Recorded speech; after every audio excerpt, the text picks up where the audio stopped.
Happy Devils Sunday. This is the Let's Go Devils podcast, Sunday edition.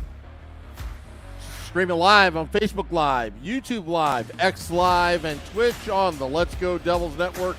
Coming to you live from the Primetime Radio Studios inside the bunker in an undisclosed location with the mountain view and Scotty's beautiful Michael J. Fox. Palatial.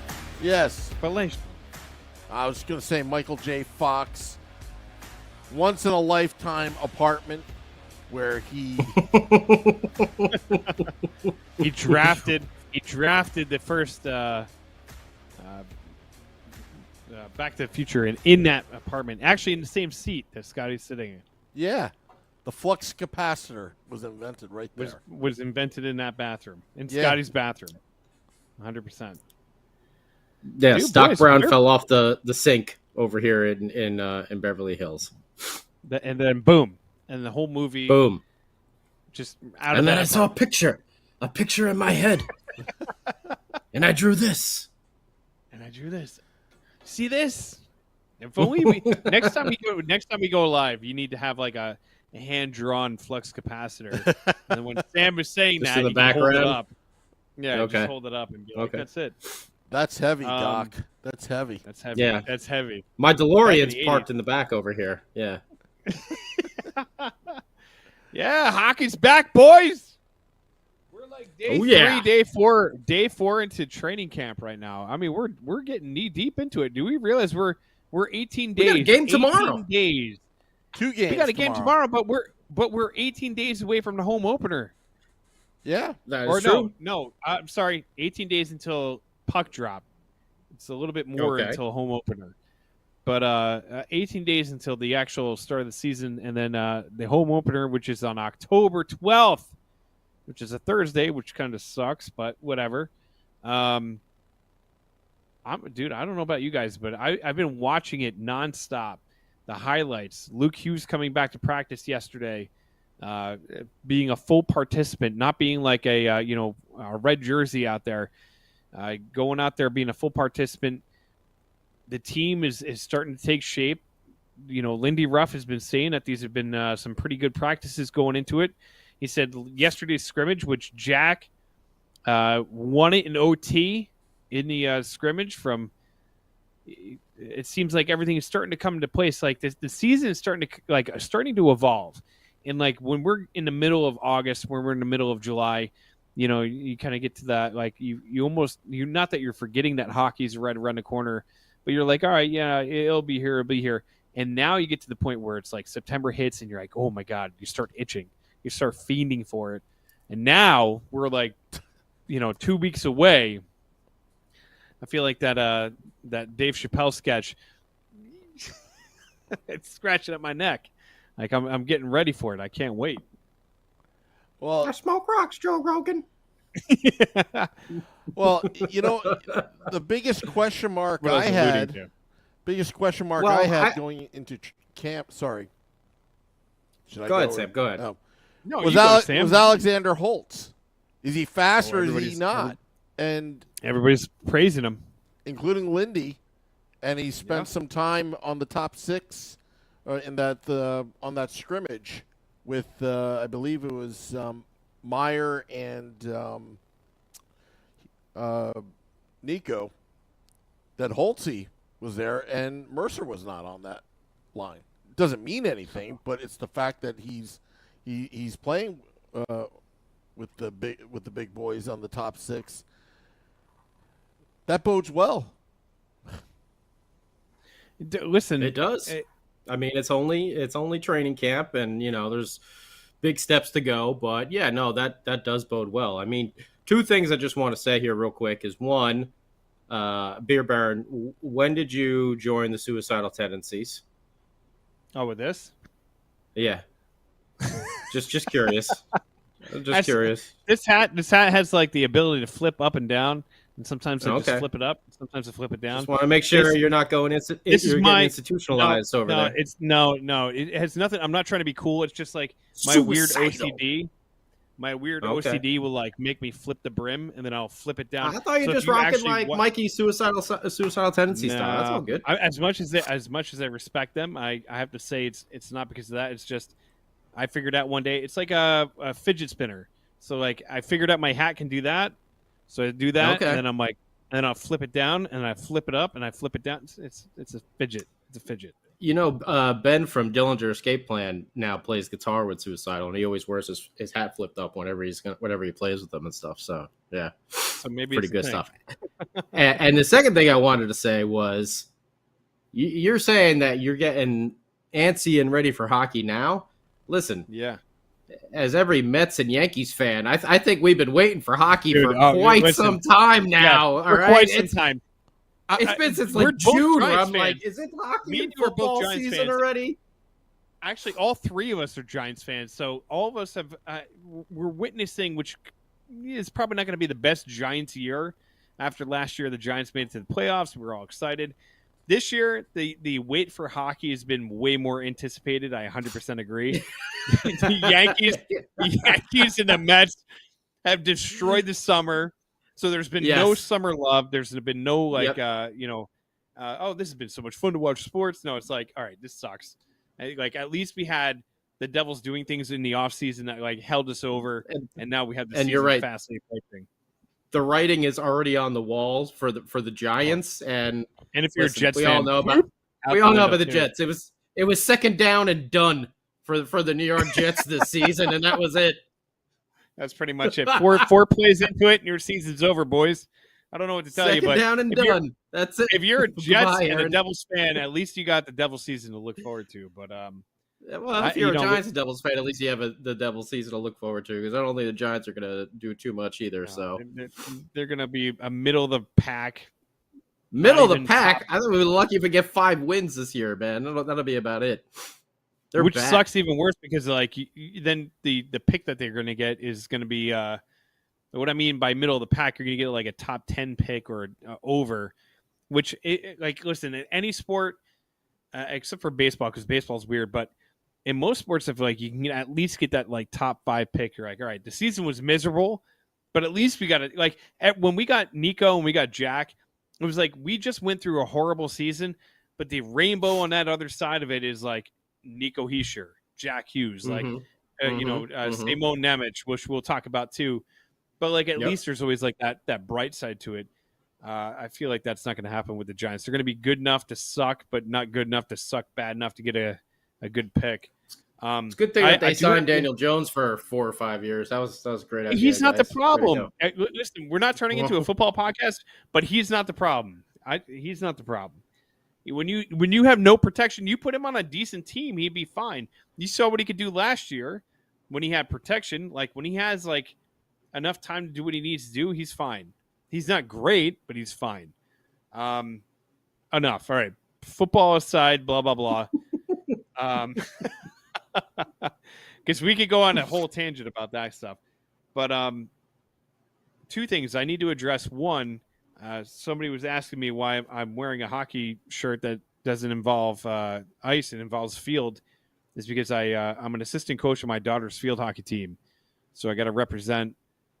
We got rained out today. We're supposed to play today, but it's incredible. Like experiencing other sports and like learning field hockey. I've never like I knew the sport. I never like actually understood the sport before I started coaching it. I have to send a big shout out to my friend Courtney, who's like the head coach, who was the head coach of West Morris for a long time. She stepped down because of her kids, and then like she started this whole program in our township. It's been like amazing. So learning a whole new sport's been like so much fun. So you're coaching a sport that you don't know anything about. Dude, all I do is like, all right, I got the line changes. I know how to do certain things. I've picked up really quickly. Don't forget, I coached hockey for like 10 years. So like, I have an understanding of how to coach. I just don't know how to coach field hockey because they're like certain rules. Like it hits your feet, and I'm like, I don't. And they're like, they blow a whistle, and I'm like, I don't know what the hell is going on. I'm the coach, but I don't know these friggin' rules over here. I don't know. Yeah, what does that mean? What is that? Offsides. They're like, stop yelling. Are you kidding me? What is that, ref? What is that? Oh, that's a rule? Oh, okay. I didn't know that. Oh, that's a rule. Okay. Like, go back to your car. I'm like, I would, but my wife dropped me off. So, but anyways, yes, it's fun. And anybody that has kids and you can coach their team, it's like a joy and it's also a stress at the same time. Because when your kid starts dogging it on the field, you're like, you get so angry that you're like, what are you doing out there? But you can't do that. You can't be that dude. You can't be that dad, like screaming at your own kid. So you have to internalize all that rage. Where I'm like, my kid's like not participating because she's like doesn't want to. Like, I'd be different if I was a parent. No, like listen, my kid. I gotta say, my kid's been. All the kids that we coach are really into it. They're really awesome about it. But like every time you see anybody like just dogging out there, it drives me nuts. I'm like, just go out there, run, just run. That's all you gotta do is run. But anyway, speaking of practice. You see Beer Bear in there in a sec. Yeah, go. I'm sorry, I thought it's America. Oh, here comes Bat Dad. I want you, Marsh. Yeah, here's Bat Dad. I want you, Marsh. I want you in the finals. But all joking aside, speaking of practice, the Devils getting everybody into in training camp, everything's starting to click, everything's starting to move forward. You're starting to see a little line combination, and that's something I was hoping that we could talk about tonight. Is like the little line combinations that they're already starting to put together, and how that's going to unfold over the next couple of weeks, because we all understand like we're in the beginning, we're in the infancy stage of the season, so now this is time to like get everybody back together, get their legs under them. You're gonna have the first preseason game tomorrow. Split squad. So everybody's gonna get a chance to go out there. When does it start to be like, all right, now we're ramping up for the real deal? It's not now, right? It's not now. It's gonna be in like maybe a week or two that we start really ramping up, where they're like, all right, now they're starting to make the cuts. These guys are going back to the AHL, all that kind of stuff. So like right now, this is the fun stage. Am I wrong about that? I think it's also a lot of our younger forwards that have now been on the team a number of years kind of have their spot solidified. So I don't think it's as important for them to really push it as much as maybe they did in the preseason in previous years. The last thing we need is Nico or Dawson or Jesper Bratt or Timo Meyer or Jack Hughes or even Luke Hughes for that matter, like pulling a hammy or something like that in a preseason game because they were out there working too hard as if it was like a regular season. They need to just be smart about it and get themselves prepared for the regular season. If they lose a preseason game 5-2, who cares? Not, big deal. As long as they're working on certain things that they feel they need to work on, then that's all that really matters. Now, I think we only have like 1 or 2 PTOs. So you're really not going to have, guys really out there like really going at that point. And I think a lot of the positions are already kind of, they're a little bit settled. There's a few here and there that people are kind of fighting for roster spots, like in Nemec, like a Nolan Foote, like we've talked about. Now, unfortunately, someone else that we've mentioned previously, Chase Stillman, got injured. So that's no bueno. So, See, we talked about it last week. Injuries happen every year. Okay, so there's one person already that's going to miss, all the camp, and he'll start out down there in the minors. Did I think he was going to make the big team? No. But hey, you never know. Stranger things have happened. But I think, the majority of this team is kind of is set. There's a few spots here and there. I'm be more concerned with the boys not taking an injury in preseason because they're pushing too hard or they're going at it too much when they don't have to, when it doesn't count. Yeah. Jack's spot is safe. Nico's spot is safe. Dawson Mercer, you're safe. All right? Like, you don't need to go balls to the wall, here in the preseason. Even someone like Kevin Ball, balls to the wall. Kevin Ball, like his spot is safe on the roster. They're not Even gonna the foot send him. Even yeah, well, no, they're not safe. well, They need to those two. they need to Well, go. Cal's got that 2-way contract. I'm sure at some point or another we'll see him up on the big team. Like we said, injuries do tend to happen. Yeah. But Nolan, I think, would be, he would be the one that one of those players that maybe is going a little bit harder than usual. Simone Nemec, I Him know and he's trying to prove. Graham Clark is another one. Yeah, there's a couple people there, that are on that borderline. But I think, the team is kind of situated where we already know who's going to go down and who's going to stay up. Yeah. They're pretty loaded. We talked about the top 6. We talked about that third line, with Palat and Halla, possibly a Foot or a Holtz there as well. Those are your guys, your Clarks, your Holtz, your Foot, Nemec. Other than that, I don't know if I want to see anyone going too hard and getting hurt, too early in the season. Well, like you said, there's a couple guys that really need to make an impression. And in the beginning of camp, I know watching the Devils feed on X, not Twitter anymore, whatever the hell it's called. Graham Clark had a great interview, and so did we just said his name before. Graham Clark and Foot. Nolan Foot. So Nolan Foot and Graham Clark are both making a really strong case for their availability to the big club. We'll put it that way, because you look at that last line, you look at that fourth line, and that might be the line that's the most interchangeable, because according to a few reports, there's the Nosek, McLeod, and Lazar. Bastion might be the well specifically those three. So Nosek, McLeod, and Lazar might be this one line that the Devils roll out there against a team that they really need to pester, or they're going to roll them out against a team that they need to not have an enforcer in so much. Although you have Lazar, who's definitely going to be the guy that's going to drop the mitts before anybody else, but they're going to be the line that's going to go out there and piss people off. And I can't remember who I saw. I was reading an article about it, and they were talking about how all right, you got all of a sudden you got the puck and you got Nosek on you, and you turn around and you're like, all right, I got rid of him, and then boom, McLeod hits you, and you're like, all right, cool, I'm going to shake him a little bit, and then all of a sudden you got to worry about Lazar that's going to come over and just basically straight up deck you. So it feels like they're creating those three together as a line that's going to be the pest line, and that fourth line might be interchangeable. You might want a fourth line that can score a little bit more. So maybe that's when you bring a Graham Clark in, or that's when you bring in, certain guys and put them together and put you in a situation where you're okay, they're shutting down the top line, or they're shutting down the top two lines.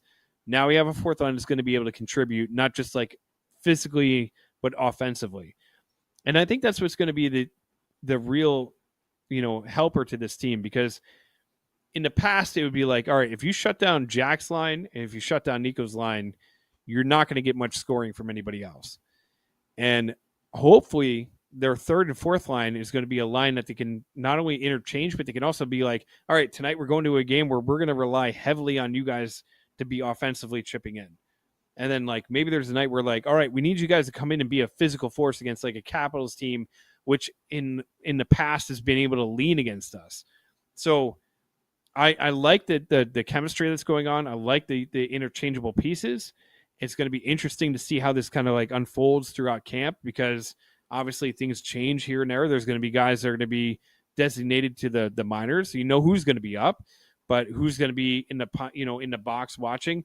And then you brought up Holtz, which Holtz has been, by all accounts, by Nico Hischier, by Lindy Ruff, skating his ass off and really showing improvement. So is he going to be able to stick in that top 6, or is he going to be able to stick in that top 9? And I kind of hope he does, because we all see that. Yeah. Third line, dude, second line, third line, doesn't matter. At this point, we wanted to be on the big club because he deserves to be there. And not just because he was a top pick. He needs to be there because he was a top 6 pick.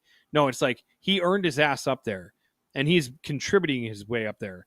And by the way, Ramona, you're 100% right. I do have the best hat game on this whole podcast, and I will agree to that. Okay. All right. And Holtz is the next Ovechkin, according to Sam Wu. Hot takes with Sam Wu.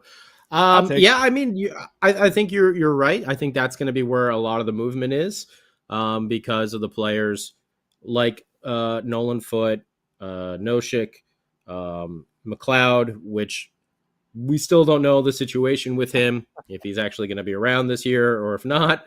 Maybe someday they'll actually figure all that out. Nathan Bastian as well has been a solid player. But I think I think you're right in the sense that those guys, I don't think that you're going to get like 80 games out of any one of them, but I think they all can be interchangeable and moving parts. And you're right. When we do play a team that's a little bit more hefty, you can possibly maybe take an Alexander Holtz out of the lineup and move a Nolan Foote maybe to that third line with like a Palat and a Haula. That's just the way I see it. Mm-hmm. Again, I'm not Lindy Ruff. I don't coach the team. So I don't know how these line combinations will actually work out. But I just see, that top six with Toffoli and Timo and Nico and Jesper, Dawson, Jack. And then I really feel like you put the, you have like that young kid who still needs a little bit of grooming, in Alexander Holtz. You put him with the two crafty veterans, Palat and Haula, and see what they can do. And then you're right, that fourth line, you have like 4 or 5 guys that can be rotating on there. And when need be, you can pop a couple of those smaller guys out and put some of the bigger guys in. And again, like we've said, someone's going to get injured at some point. It happens to every team every single year. We hope it doesn't, but at some point or another, someone's going to go down, even if it is for like a week or two or whatever. So, everyone will get their opportunity here and there. So if someone like Graham Clark doesn't make the team out of camp, you'll see him before the year is up. Guaranteed. Yeah. By the way, Guaranteed. OMI, this is for you. I flipped it back up for OMI, just so you know. Flip the brim. Boom. There you go. Drink the Pepsi. Game, man. All I wanted was a Pepsi. Just one Pepsi. Just one Pepsi. She wouldn't give it to me. I do have to agree with the fact that like you have the solidified at least 4 forwards that are going to be in the top 4 or in the top 6, right? So I feel like you got the top 6 already. Well, not necessarily. You can move some pieces around, but Steven Engel says Hughes, Heischer, Meyer, and Toffoli, Bratt are guaranteed top 6. So that leaves like one open spot in that top 6 area. And keep in mind, like, well, Mercer, yeah, but Mercer can also he could drop into that third line. But I think this is and like everybody's saying Palat has come in looking really good.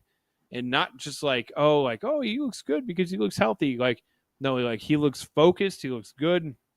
Maybe he is, he took last year as like, he didn't play the full year. He like, maybe he got a little bit healthier after the playoffs, went out and got himself. He was dinged up a good portion of that year. 100%. But yeah.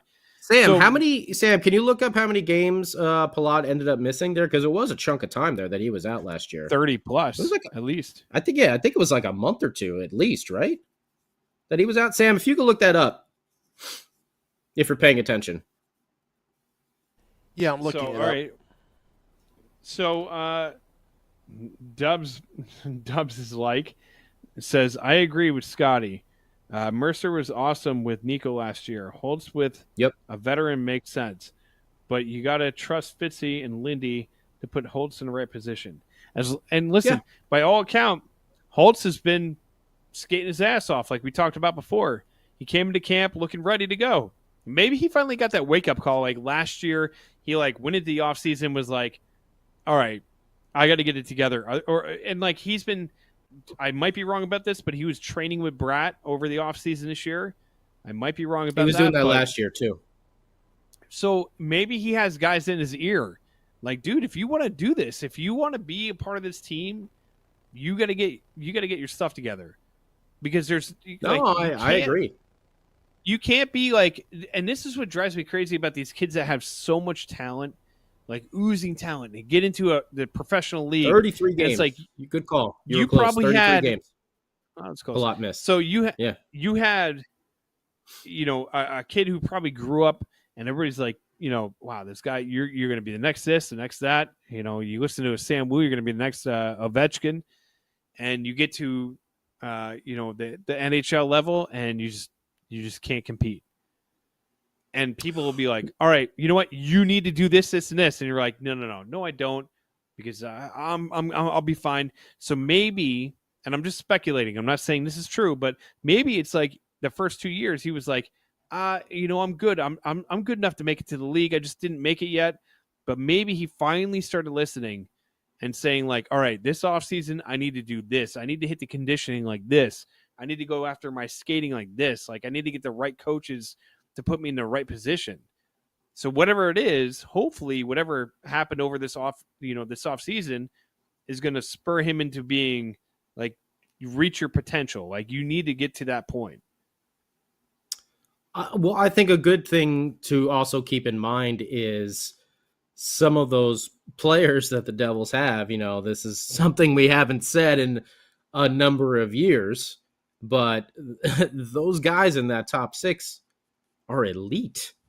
It's elite.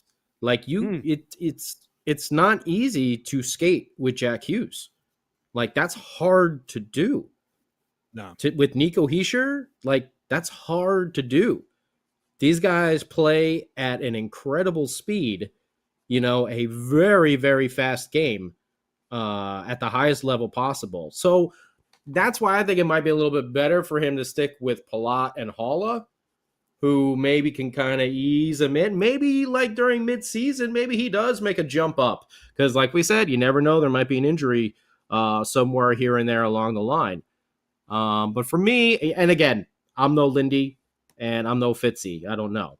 But from a fan's perspective on the outside, someone who's been following this team for 30 plus years now, that's just my opinion on it. Like put him with the KG vets, put him on that third line where there's not as much pressure on him to go out there and produce immediately, let him get his footing, let Haula and Palat do the dirty work, let him find his ropes, like let him get comfortable.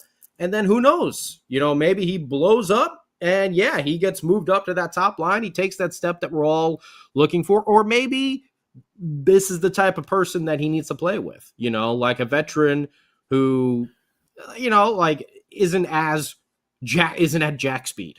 Jack speed is really freaking fast. Same thing with Jesper too. Well, that's why Jesper Bratton and Jack Hughes make sense together, because they can match that speed. They can match that like when you're entering the zone. It's not just like, all right, we're gonna make a design play. We're gonna dump in the corner. We're gonna figure it out. It's like, no, it's like bang, bang, bang. One of the things that I'm hoping for is I'm really hoping that he matures. My only concern, and I guess this is a concern that went back to like the last 2 years of his development, is the amount of minutes he's going to get to play. How does he capitalize on that?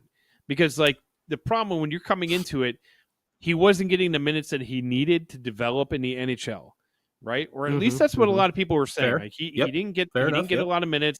And there was a lot of games where he was sitting up in the press box, and that means you're not out there, you're not playing. Practice is way different than an actual game. And that goes for any level, like way different. So going down to the AHL. Just look at the way it is in Long Valley field hockey. I mean, the practice.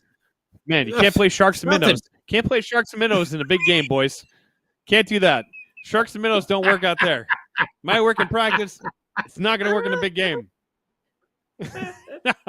Not at all. But like, and by the way, anybody that coaches any kind of youth sport, if you hear the shark and minnow thing, you're like, I get it, I understand, and it's the most fun you'll have during the entire practice, or at least the most fun the kids will have. But anyways, last year it didn't feel like he got what he needed to do. Right, he didn't get the minutes that he needed, so he goes to the AHL. He has a good year in the AHL. Did he blow the doors off the AHL? No. Was he putting up like monster numbers where you're like, oh, the dude scored like 60 goals and had 70 assists? Like, no. But he had a good, solid year. And it feels like the more minutes he got, the more comfortable he gets. So the big question is he going to be okay? Is he going to be physically okay with getting the minutes that he's going to get in the beginning of the year?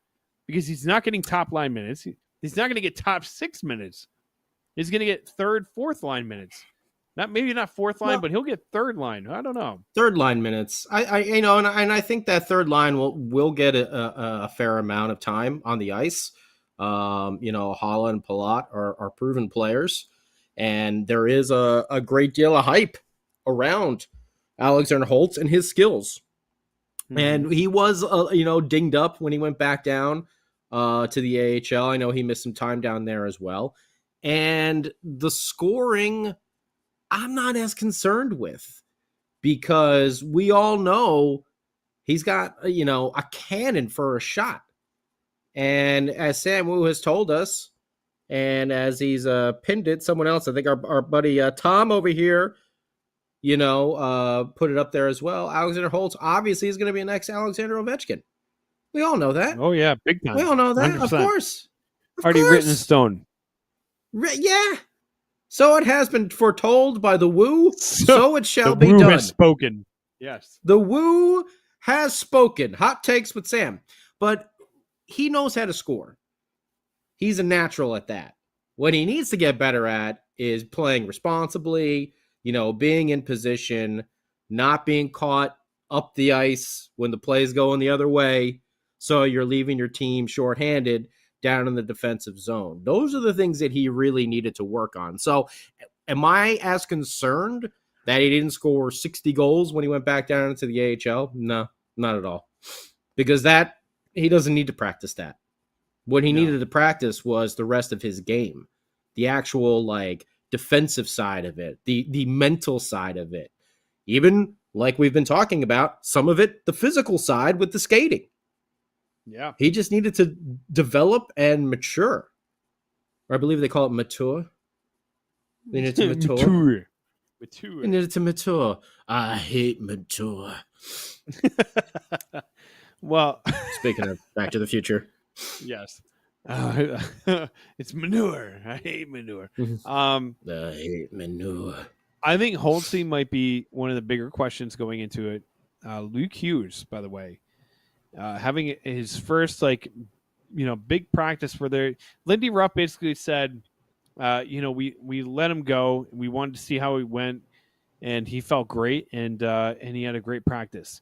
So all these little things that are starting to happen in camp already are molding what's going to happen to opening day. Mm-hmm. My biggest hope for this season, in the beginning of the season, is that these guys understand the amount of pressure, and it feels like they do. If you watch the interviews, if you watch what Heischer's been saying and what Hughes has been saying, it feels like they understand that this year the expectation is way higher. It's way higher to come out of the gate hot.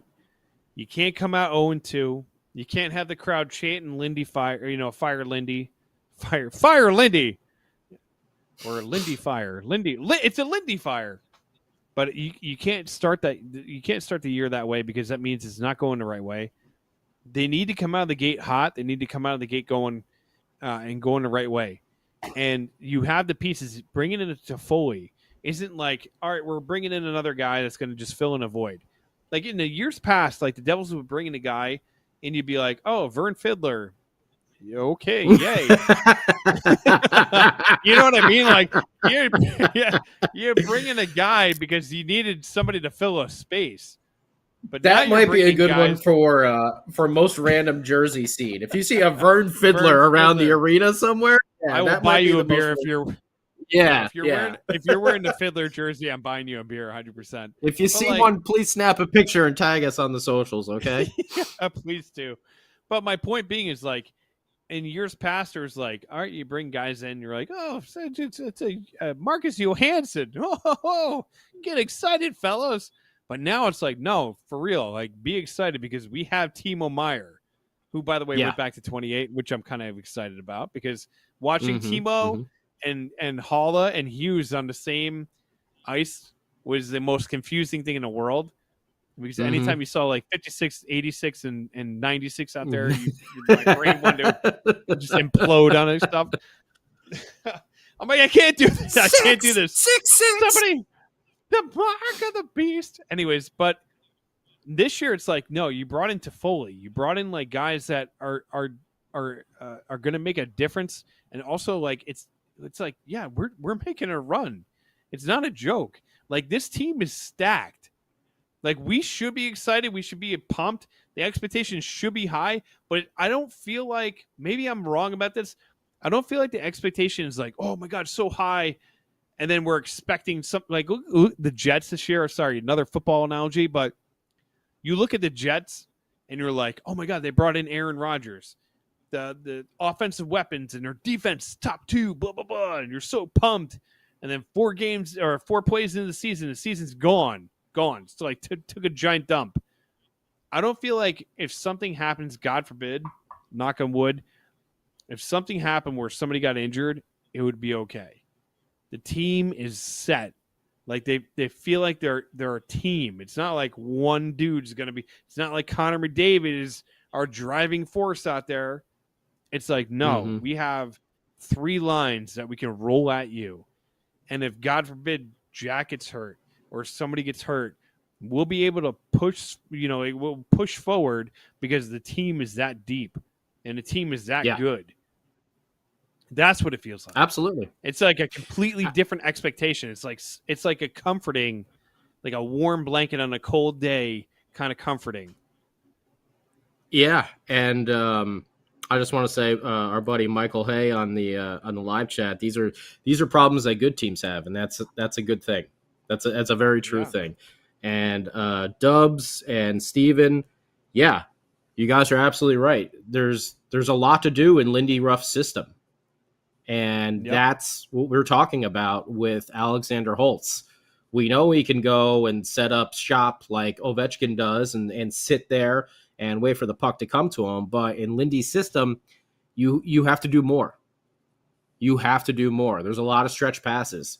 You have to be separating the defense. You can't be letting them bundle you up there on the one side of the ice, because then they'll just trap you. You got to be able to spread the defense out. You got to use your speed. You got to use your skating. We talk about it all the time last year that the Devils' speed is one of their huge advantages. And which is what Marino said. Marino said it recently that they're going to just pick up where they left off. Which you love to hear that from a player, not a coach.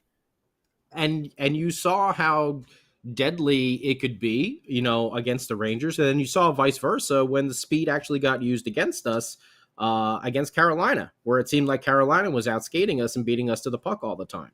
So it can go both ways. But with that loss last year, I think that was a great learning experience for this team. Our forwards are all coming into their prime. And we got a couple young defensemen that, we've talked about are kind of starting where the forwards were a couple years ago. Your Balls, your Nemec's, your Luke Hughes. You got these kids that 2 to 3 years from now, holy hell, that defensive line is going to be insane. It's going to be insane.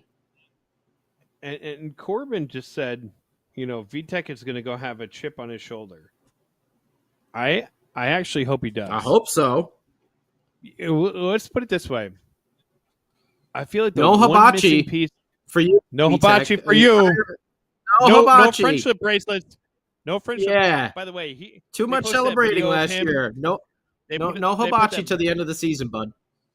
They put that video of him handing out friendship bracelets to other teammates. Which, if you haven't seen it, go onto the Devils Twitter or X or whatever it's called.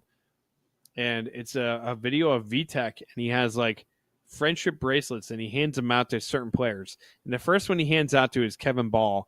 And when he fist bumps Kevin Ball, and Kevin Ball's drinking a bottle of water, like a Avion bottle of water, And like Kevin Ball, of course, in the most intense way, fist bumps him so hard that the water like splashes out of the bottle. But like, it's such a funny video.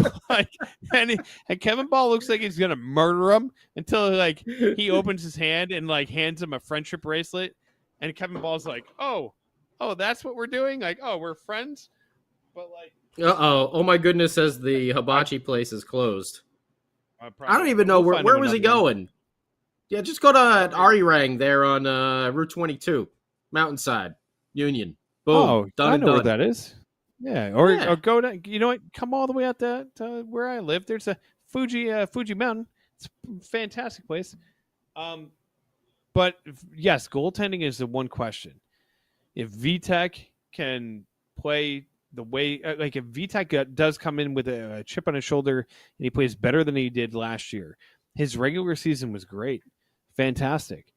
You know, the first goaltender to reach over Until 30 wins month. since Martin Brodeur. Yeah, until the last month and a half, where there's a couple of wins that he got there that were, thank you, Jack and everybody else for like really, you know, putting in 5 or 4 goals. Yeah, the last month and a half, he was starting to, you know what, the bed. I hope that he goes into it. Now he's a starter. What did he do to the bed? You know what? Just, he did. You know. Oh, what you know what? Oh, okay. Listen, every time I want to curse in this podcast, I catch myself and I say, "What wouldn't Grant Marshall do?" That's what I do. What? Yeah. What wouldn't Grant do? But if he could play that through an entire season, understanding that this is the workload that he's going to have.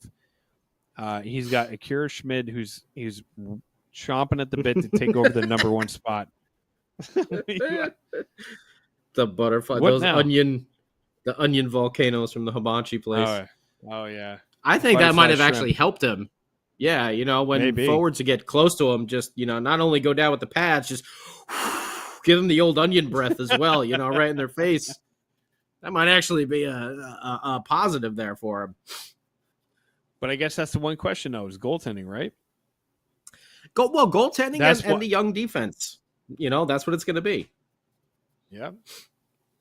Well, Simone Nemec is he's gunning for a spot. He's gunning for a spot. Has a spot. Luke, you sign him up. He's there. Yeah, he's not going anywhere. He's there.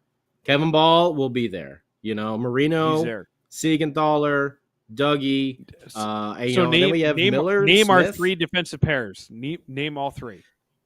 To start out the season, I'm gonna think it's gonna be who's our top pair? Dougie and Siegenthaler, right?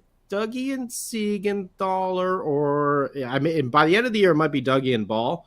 But I'll say it'll start with Dougie and Siegs, then Marino and Ball, and then probably Miller and Hughes, and then eventually, I think. What about Smith? You know, he'll be the extra, you know, that comes in every now and then. And I think eventually they'll get rid of him. You know, they'll try to trade him for something, maybe a draft pick or something. Steven Engel says Marino Hughes is a lock.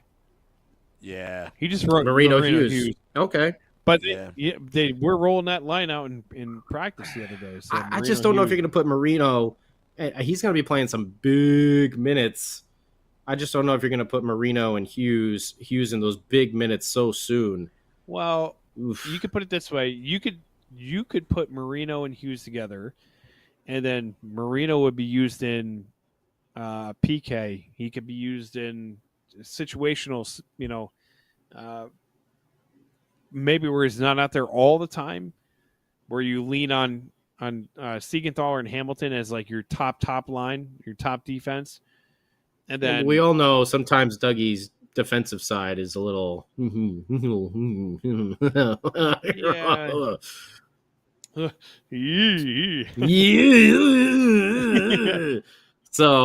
you know, I get that. A lot of times, you know, Gravy Train and Marino were used as that kind of shutdown pair there, as your second pairing. So we'll see. We'll see where it all goes. Who knows? Like I said, I'm not Lindy and I'm not Fitzy. So, and I'm not in the practice to really see exactly what's going on. If I had to take my guess, I would say you would move Luke and keep him down on that third pairing.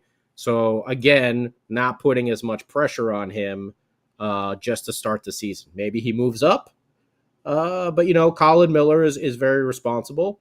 So is Brendan Smith. Well, actually, I shouldn't say that because Brendan Smith loves to take penalties.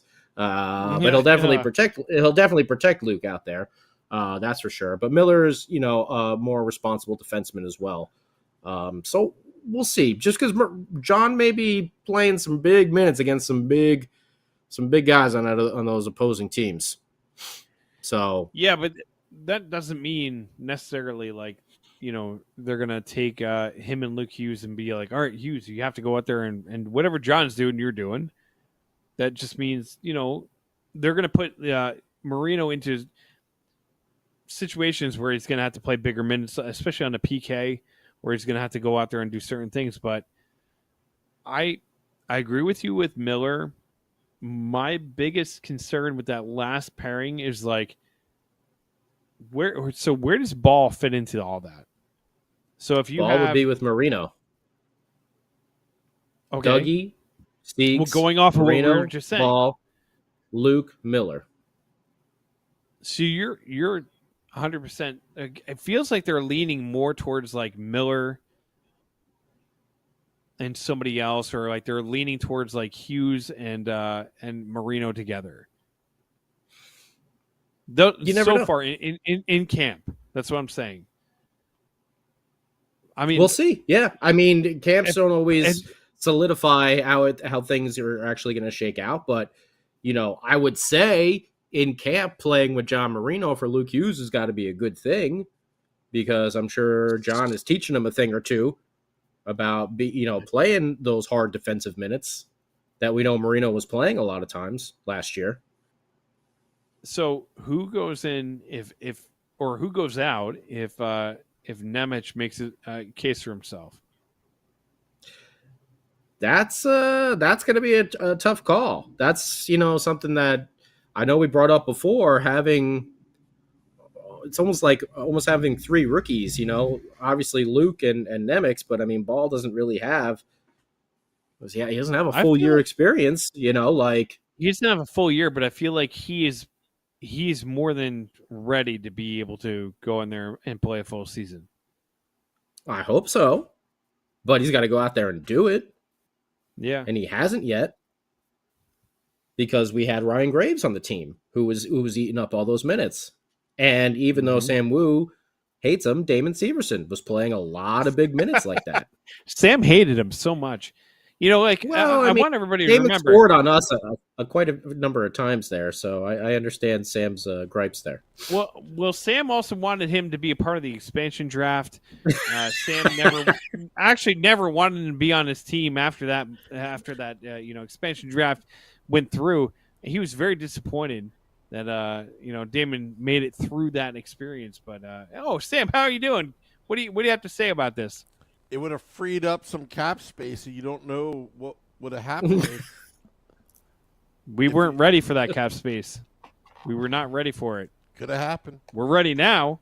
If it would have happened now, we would have been ready for 82 games, post games, Devils After Dark, and practically every night, Scotty and I were like, yeah, Devils lost again. What happened? Damon Severson coughed up the bugs. scored on himself. Scored on his own goal. Corey Schneider.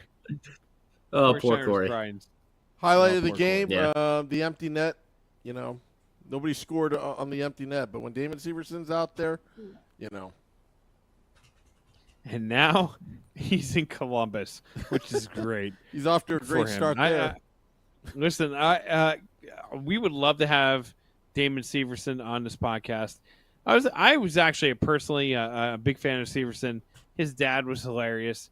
I'll never forget the year that he was on a team with Mike Camilleri, and they did this behind the scenes thing.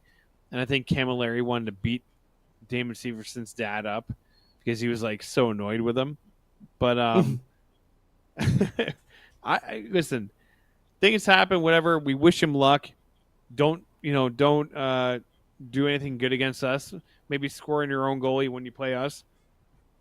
But I hope he Severson brings out is the good butt to have. puck whenever he plays against the Devils. That'd be great. Yeah. But I mean, like, defensively, I feel like the Devils are in a situation where like they have the pieces in place. They just need to figure out what's going to work. If Nemec makes the team, that could be a good thing or a bad thing. It could be like great. He showed up in camp and he like went all out. Preseason, he showed that the team like you cannot start the season without this kid. It would be a mistake if you do. Or it's bad because they don't have an option. So I feel like Hughes is, I think, because he came to the team last year, he scored that last game against the Capitals. He was in the playoffs with the Devils. I feel like Luke's in. He's a guarantee. Pencil him He's in. Yeah. He's penciled in. He's a guarantee in. I think Nemec is like, if he makes the team, it's either one way or the other. It's either really good or really bad. I don't know if you guys agree with that, but like I feel like if he makes the team right away, it's like, all right, he showed his way through, and he got to the team because he deserves it. But or it's like, I mean, if injuries, injuries, or some other things are not working out. I can see him coming up about like a month or two or a couple months into the season. That's just the way I feel like the team is built right now. With Miller, with Smith, unless they release Smith, I don't know what they're going to do there. I know it's the last year of his contract. I'm not sure about Colin Miller's deal, if it's just 1 year that he has or if he's got 2. But I know this is definitely the last year for Brendan Smith. So I would think that they try to move him at some point, just for like probably some late round draft capital or something like that, to some team that needs defensive help.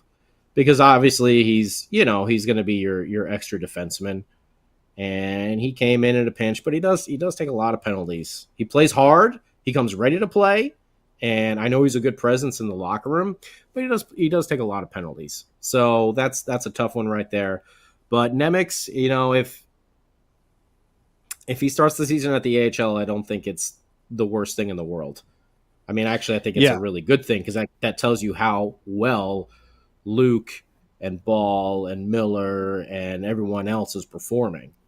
So he's going to be good. He's going to be good, but he's also still just a young kid. He's a very young kid. So, even if he doesn't make it's not, there's nothing wrong with it. There's nothing wrong with it if he doesn't make it out of camp. Yeah, by the way, I just want to say that Ted said, "What's up, Scotty? What's up, Sam? I guess I'm still and crew. It's too bad I don't have a beer to enjoy while I say and crew every time I do that. But every time everyone's like, "Hey, Scotty, do you tell me how it feels with this and this and this." Sam, what are you eating for dinner tonight? And here we are, and crew. If only we had a beer. Well, we had a beer to enjoy. We always keep on talking about it. Maybe. One day. Maybe someday. Maybe. One day. Anyways. Well, I feel as though we're coming to the end of this glorious podcast over here. We should start wrapping up and doing our final thoughts. I don't know if Sam Woo's got any announcements or anything to talk about, any updates or anything for the team. I'll do that. I'll go last because I got a lot of announcements. Yeah, Ted. Okay. I just want to say, Ted, I love you, buddy. I was just joking around. I also want to say hi to, who's that? Corbin. Corbin said, I hope the Devils beat the Jets on November 14th in Winnipeg. He'll be there. So Corbin, listen, by the way, there's some speculation that we might be out in certain areas this year. This podcast might be moving around, right, Sam? Am I wrong about saying that? That we is might true. be not Winnipeg, visiting, though. Not Winnipeg. Sorry, Nobody goes to Corbin. Winnipeg. Sorry, Listen, Corbin. I enjoy the cold, but I don't enjoy the cold in miserable times like that. I mean, it's really I don't think cold United from what I've heard. I don't think United We Airlines won't be at will the get peg. us there. Yeah, but if we could make it up there, we would. We'll be there for the whiteout. But anyways, if we're gonna get into final thoughts, I'll say this as my final thought. The beginning of camp has been exciting. It's really fun to watch how this team is starting to come together. It's fun to watch the line combinations that they're coming up with. Timo Meyer he feels like he's been here for the entirety of his career. Toffoli seems like he's fully bought in. It feels like this team is primed for something good. We're not overreaching. It's like we're reaching what we need to reach. The team is supposed to do what they're supposed to do. And I'm excited for this year. I got my outdoor tickets for MetLife, which, by the way, Sam, thank you. Well, I just have to say this real quick, too. Nobody understands how great of a guy Sam Wu is. He's the greatest guy you'll ever meet. I'm not saying anything else. Don't worry. I'm not blowing up. Don't ruin his rep. I'm blowing up anything else. I'm just saying Sam Wu is a great guy. He looks out for everybody. He's always there in your corner if you need him. And as a good friend, and I got to say, I appreciate him, and everybody else out there should. And if you don't appreciate him, I'll sock you right in the mouth with a right-hander. But all joking aside, I'm looking forward to this season. The outdoor game is going to be amazing. Everything about the season is going to be a lot of fun. We just have to, it's not even temper our expectations for the year. It's like, it's okay to be excited. It's okay to be pumped. So October 12th, home opener can't come fast enough. We can't wait. It's going to be a lot of fun. Yeah, I'm super, super pumped for this season. I'm ready for some real hockey to be coming along. And as Beer Baron was saying, yeah, we're going to be out and about this season, traveling around. Usually it's just Sam doing a road trip to Florida. But this year, the entire team is going to be out there moving around.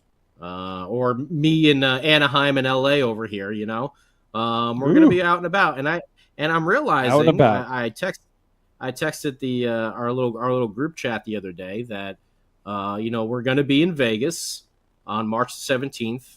And not only is that the day before my birthday, but it is the 15th anniversary of Marty breaking the all-time wins record as a goalie. As you remember, back in 2009. And I know I was there.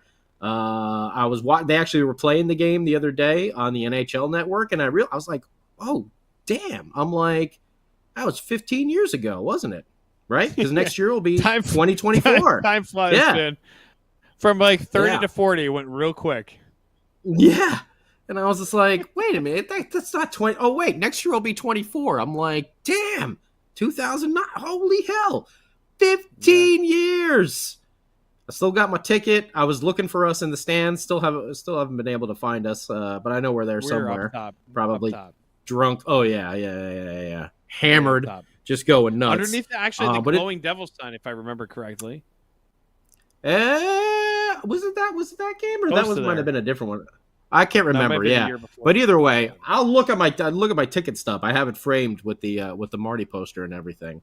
But either way, yeah, we're gonna be out and about. And we're hoping to see you out there wherever we do decide to show up. Vegas, Arizona. I know the Florida trip. Out here in California when the Devils come to Anaheim and LA. I know I'll be there. And who knows where else we might pop into over the course of the season. Definitely the outdoor game is going to be a lot of fun. So hopefully we'll see you out there on the road as well when we're doing Game Day Live and Devils After Dark and, of course, our big Sunday show here every single week. Cannot wait. And I am just super excited about that Holtz rocket. We'll have to come up with a good name. The Holtz Howitzer, whatever the hell it was called from back in Holster, the clothing store. The Hollister, yeah. The Holtz Hollister, the Holtz T-shirt, the Holtz T-shirt cannon, Holster. Oh, okay, whatever. Howitzer, whatever. Howitzer. I'll come up with a better thing. I'll call someday. him just Let me. I'm calling him OV2. OV2. Yeah. OV2. Every time he Okay, scores like a goal, just TB12. call it the pedigree. The Just be like, oh, he just the pedigree. Just get into the Triple H kind of mindset. Who knows? Oh, look at that. Yes, Steven, the howitzer. Yes, I know. I'm just messing around. And then Tom's got 8 seats for the outdoor game. Woo! Whoa! Look at that. Tom's gonna invite a bunch of people. But yeah, I'm super excited, and I can't wait to see everyone out there on the road from across the country and wherever you are, because I know not everyone is based in Jersey like I am. So super pumped for this season, and super pumped to just get out there and see you guys, because you guys are the ones that really make this show, stand out and make it different. Your interaction, is much better. What is this about the Jets, Ted? They suck. The Winnipeg Jets or the New York Jets? The New York Jets, we told you, second down and done. And that was it. That was their entire season. Just end the season. Anyway. 4 plays into it. Pop, pop, pop, pop, pop, pop, pop. Ow! You couldn't have called Matt Ryan or someone? No? You went with Zach Wilson? Oh, my God. And they're sticking with him. I think the fans would have been better off with Tebow. Jesus. Just run the ball. Oh, yeah, Ted, I don't think they're going to do too well. All right. Much like the Giants. Much like the Yankees. Much like the Mets. Why everyone is clamoring for hockey season. This is why the Devils are our answer. Yeah, exactly. The reason why we wait out. All right. So, final thoughts. Just want to give a shout out to Arlette. Happy birthday, Arlette. Good friend of the podcast. Happy birthday, Arlette. Too bad Shorts guy wasn't here to sing. Terribly. Yeah, sing. Happy birthday. All by myself. Or whatever. What was the song? Yeah, you are all by yourself on that one. Yeah, nobody's going to join you on that one. Turn around. That song. Oh, yeah. Oh, that's what it was. Turn around and go out the door and stop singing ever again. And by the way, if he was here, we'd tell him the same joke. So we're not talking bad behind his back. Oh, yeah. No, he knows. He knows. I'll text him that later. Go ahead, Sam. Sam's looking for the Never clip. I know what he's doing. Never sing again. I can see him. That's what he's doing. Yep. Yeah. He's looking for the clip right now. I can tell. When Sam gets quiet and you see him starting to look around a little bit, that means he's trying to find something in the computer system. The Titanic theme. Yeah. Oh, that's Sam, when we played the I don't Raiders. label anything woo. So he just guesses what each thing is. He just keeps clicking through until he actually finds the one that he's actually looking for. All right, so happy birthday to Arlette. Also, the outdoor game. What are we going to be doing for that? It's still in the planning stages. We're definitely going to have a big tailgate. I'm still reading the rules and regulation of MetLife Stadium, what we can and can't do. But I can assure you, thinking about we're going to be near the cattle tunnel. So we're going to try to get a big Let's Go Devils podcast flag so people can find us. And still working on the details there because I know a lot of fans want to know where we're at. But trust me, we're working on it, but still months away to that. Also, opening night, October 12th. We will be at American Whiskey.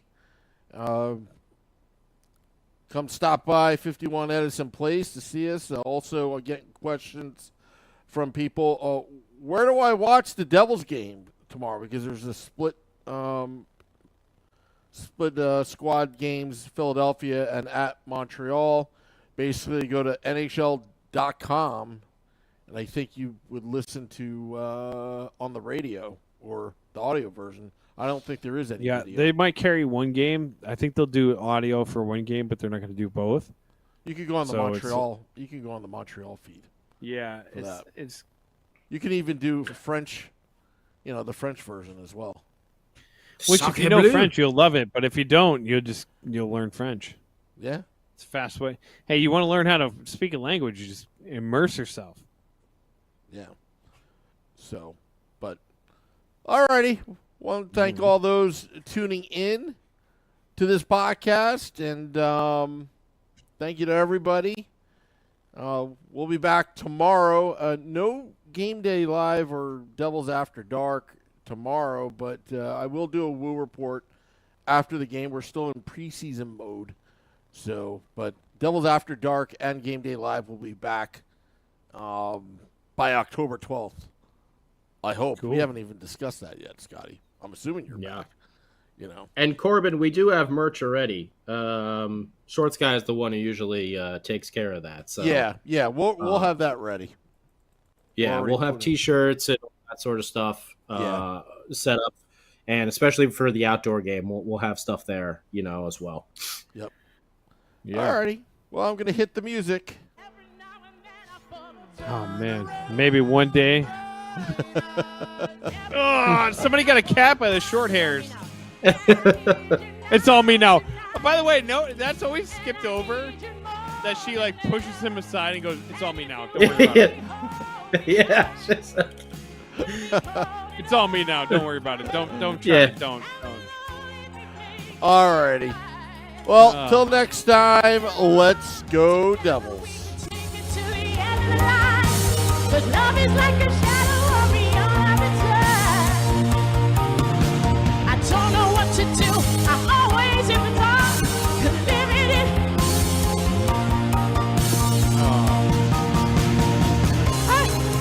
Forever's gonna. Sorry, y'all. Forever's gonna stop. Once upon a time, I was falling in love. Now I'm only falling. Nothing I can do, a total eclipse of the heart.